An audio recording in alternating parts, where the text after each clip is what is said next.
इमाम साहब, ये बकरा आपका है? जी अल्हम्दुलिल्लाह मेरा है। आपका है?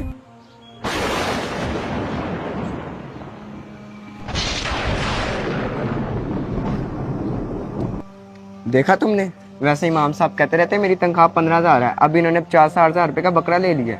हाँ यार, 15,000 की तनख्वाह में बकरा लेना तो बड़ा मुश्किल काम है। फिर इमाम साहब के पास इतने पैसे आए कहाँ से? मैं बताता हूँ, सदर साहब कह नहीं रहे थे मस्जिद का चंदा दिन ब दिन कम होता जा रहा है। अब पता चला कहाँ गया चंदा। अच्छा, ये बात तो फिर सदर साहब को बतानी चाहिए। चलाओ फिर अभी चलते हैं सदर साहब के पास।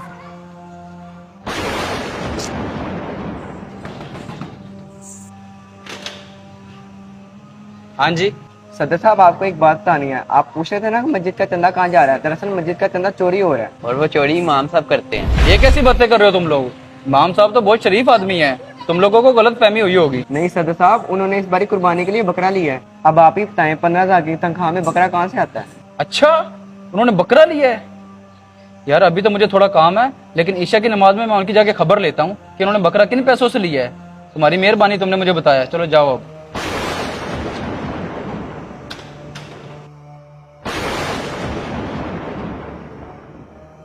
इमाम साहब, मैंने जो सुना है क्या वो सच है? आपने वाकई इस दफा ईद पे बकरा करना है? जी सदर साहब। कितने अफसोस की बात है इमाम साहब, मैं आपको क्या समझता था और आप क्या निकले। इसका मतलब जो मस्जिद का चंदा कम हो रहा है वो यहाँ इस्तेमाल हो रहा है। सदर साहब, आप मुझ पे चोरी का इल्जाम लगा रहे हैं। तो और क्या करूं, आपकी 15,000 रुपए तनख्वाह है, इस तनख्वाह में घर का खर्चा चलाना मुश्किल हो जाता है और आपने 50-60,000 वाला बकरा ले लिया है। शर्म आनी चाहिए आपको इमाम साहब। शर्म तो आपको आनी चाहिए जब आपको पता है कि 15,000 में किसी भी घर का खर्चा नहीं चलता, फिर भी आपने इनकी तनख्वाह 15,000 रखी हुई है। और रही बात बकरे की, तो मैं आपको बताता हूँ। इमाम साहब, आप हमारा इतना ख्याल रखते हैं, हमारे बच्चों को कुरान पाक पढ़ाते हैं, खुशी गमी में हमारे साथ होते हैं, तो इनकार ना कीजिएगा। मैं आपके लिए छोटा सा ये तोहफा लाया था, ये मेरी तरफ से आप तोहफा रखिए। भाईजान, ये तो आपकी मोहब्बत है, पर आपने ये तो अपनी कुर्बानी के लिए लिया होगा। नहीं इमाम साहब, मैं 5 बकरे लाया था, उसमें से एक आपको तोहफा दिया है। आपने एक बार भी नहीं पूछा कि इमाम साहब ये आपने बकरा कहाँ से लिया है। आपने आते इल्जाम तराशी शुरू कर दी है। यार वो इमाम मस्जिद है, आप उनसे ऐसे सवालों जवाब करें जैसे वो कोई मुलाजिम है आपके। आप इनको 15,000 देकर इन पर कोई एहसान नहीं कर रहे, बल्कि इनकी मेहरबानी के इतनी सी तनख्वाह पर भी ये मस्जिद को संभाल के बैठे हुए हैं। इधर कोई एमपी का नौकर आ जाए ना तो उसकी भी बड़ी ठाट बाट होती है, लेकिन ये तो यार मुस्तफा करीम सल्लल्लाहु अलैहि वसल्लम के नौकर हैं, आप इनसे ऐसे बात कर रहे हैं। यही लोग क़यामत वाले दिन हमारे पेशवा होंगे। शर्म आनी चाहिए हमें माज भाई।